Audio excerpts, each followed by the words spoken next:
Miren cuánto sufrimiento, hermanos. Aquellos que no tienen vergüenza de Jesús van a comentar amén y compartir. Oh Dios Todopoderoso, vengo a ti con humildad y reverencia. Si pasas de largo, es señal de que amas al diablo, pero si te quedas y escuchas la palabra que Jesús tiene para ti, es señal de que amas a Jesús.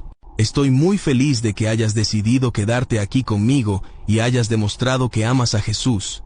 Para mostrarte que Él quiere hablar contigo, haz clic en el botón verde de WhatsApp al lado, y mira si tu primer contacto es alguien especial.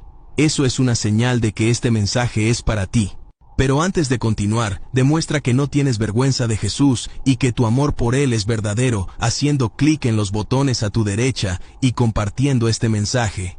La palabra de Dios dice: algunos confían en sus carros y otros en sus caballos, pero nosotros confiamos en el poder del Señor, nuestro Dios. Salmos 27.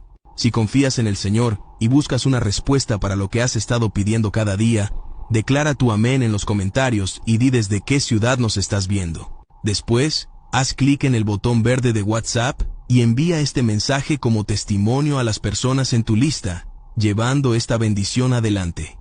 Ahora, ayuda a difundir la palabra de Dios haciendo clic en los botones a tu derecha. Haz clic en todos, pues al bendecir vidas, nos acercamos aún más a las bendiciones del Señor.